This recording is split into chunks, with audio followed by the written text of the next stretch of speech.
여러분 반갑습니다. 윤박사 성경물을 강의하는 윤행배 목사입니다.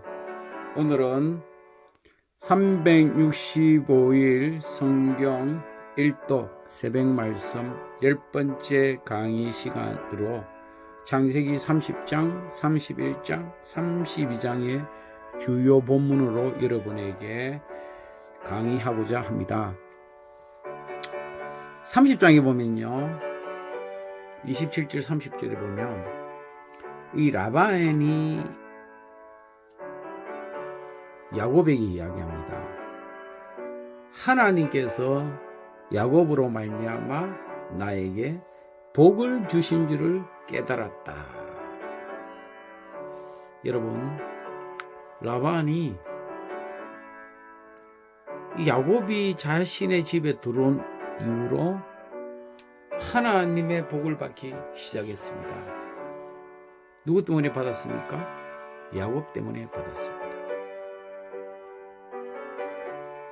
야곱이 또 그걸 잘 알고 있었습니다. 야곱이 뭐라고 이야기합니까? 내가 올 때 예삼촌 집에 소유가 적었다. 가난하게 살았다. 근데 내가 와서 예삼촌 집의 소유를 번성하게 하고 때를 이루게 했다. 그 모든 것이 누구다? 나의 공력이다.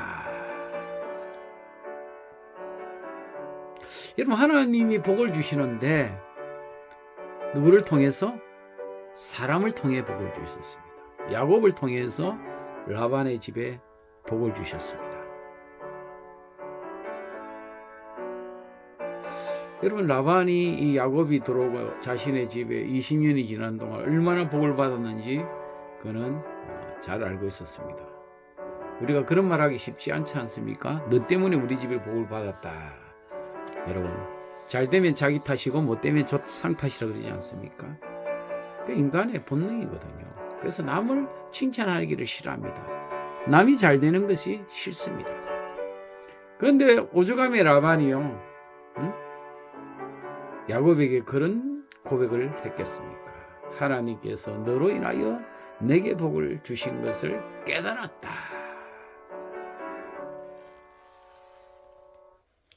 여러분, 야곱이 그 예삼촌 집에서 어떻게 수고했는지 31장에 가서 보면 압니다. 내가 20년 동안 예삼촌과 함께 하며 예삼촌의 암양이나 암염소들이 낙태하지 아니했다. 야, 암양이나 암염소가 새끼를 낳았는데 낙태하지 않았다는, 건강하게 나왔다는. 그리고 야곱이 공짜로 예삼촌의 양의 수양을 함부로 몰래 먹지 않았다는 거죠. 여러분, 배가 고프면 저 외지에 나가서 먹을 수 있지 않겠습니까? 자기가 수고한 것을 먹지 않겠습니까? 절대로 공짜로 먹지 않았다는 거죠. 심지어 짐승에게 물려 죽었으면 예삼촌에게 가져가서 자신의 책임을 전가하지 않고 스스로 그것을 보충했다.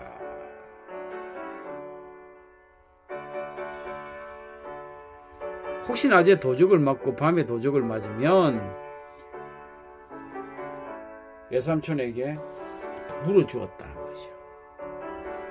이야, 참 대단하지 않습니까? 우리가요, 짐승을 키우다 보면 중간에 죽는 것도 있고요, 또 짐승을 키우다 보면 내가 배가 고프면 먹을 수도 있지 않겠습니까? 내가 수고한 대가인데 혹시 또 도둑도 맞을 수 있지 않습니까?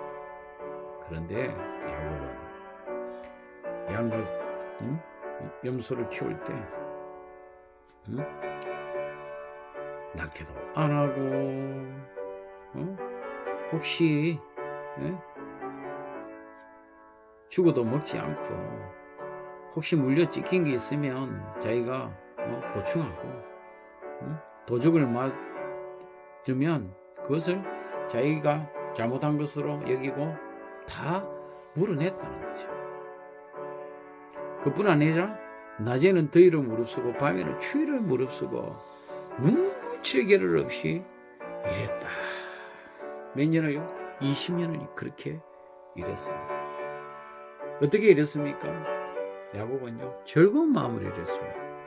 억지로 할 수 없이 일한 거 아닙니다. 야곱은요, 일할 때 보면요, 열심히 일합니다. 즐겁게 일합니다. 여러분, 라헬을 얻기 위해서 7년을 술같이 여기지 않았습니까? 거기는 바쁘게 살았다는 것도 있지만요, 즐겁게 살았다는 의미가 있습니다. 술처럼 여길 정도로 그렇게 열심히 일을 했습니다. 그렇게 열심히 외삼촌의 양과 염소를 관리하고 키웠습니다.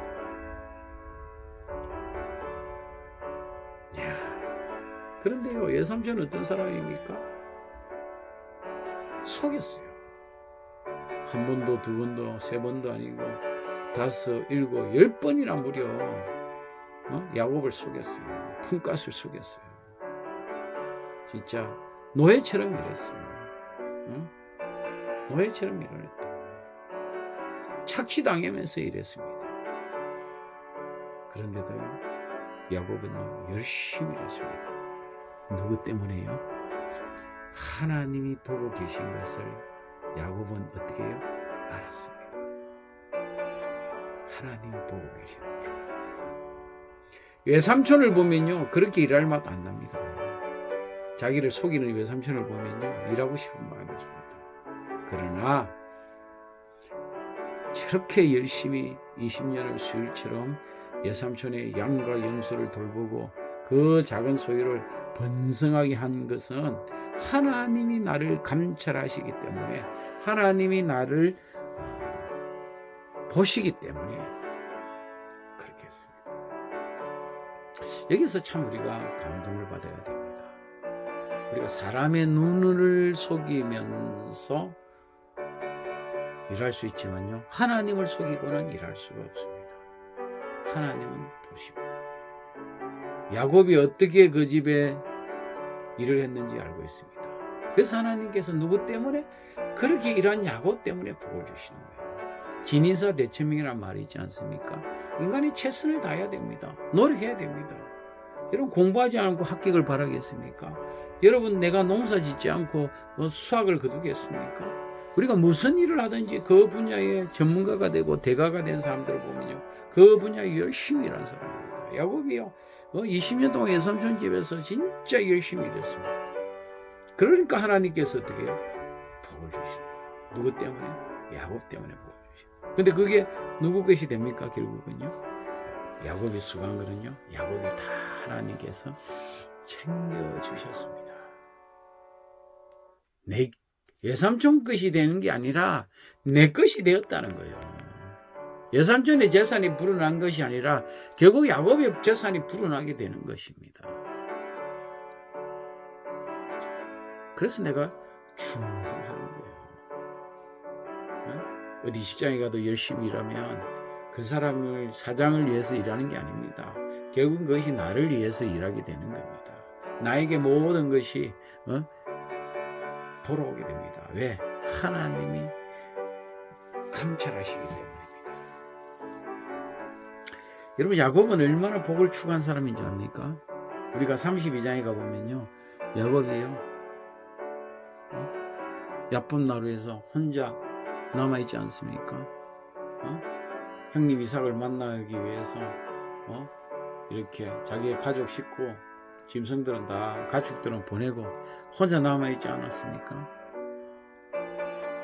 그때 야곱이 뭐라고 기도합니까?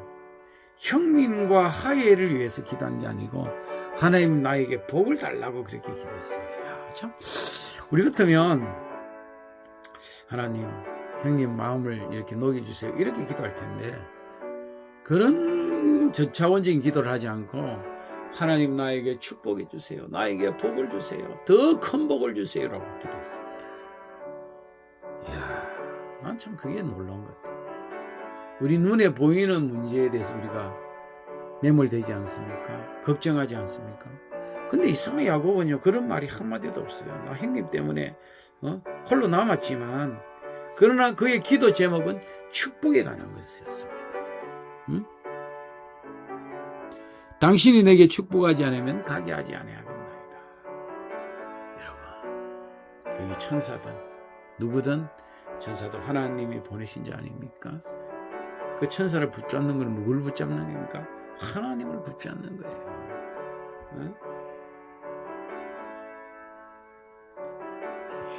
그래서 어떻게 합니까? 야, 내가 하나님도 너를 이기지 못하겠다. 하나님도 감당하지 못할지다. 그 야곱에게 복을 주지 않았습니까? 축복하지 않았습니까? 야곱에게 그 천사는 누굽니까? 하나님이었습니다. 하나님과 씨름했다 했습니다. 하나님과 대면했다고 그랬습니다. 여러분, 우리가요, 복받기 원합니까? 야곱처럼 열심히 남의 일이라도 열심히 하세요. 그러면 그게 남에게 복을 주는 것이 아니라 나에게 복을 줍니다. 이웃에게 복을 주는 것이 아니라 결국 그 복이 나에게 옵니다. 야곱은요, 철저하게 하나님을 붙잡았던 사람입니다. 하나님이 자신을 감찰하시는 분을 알았습니다.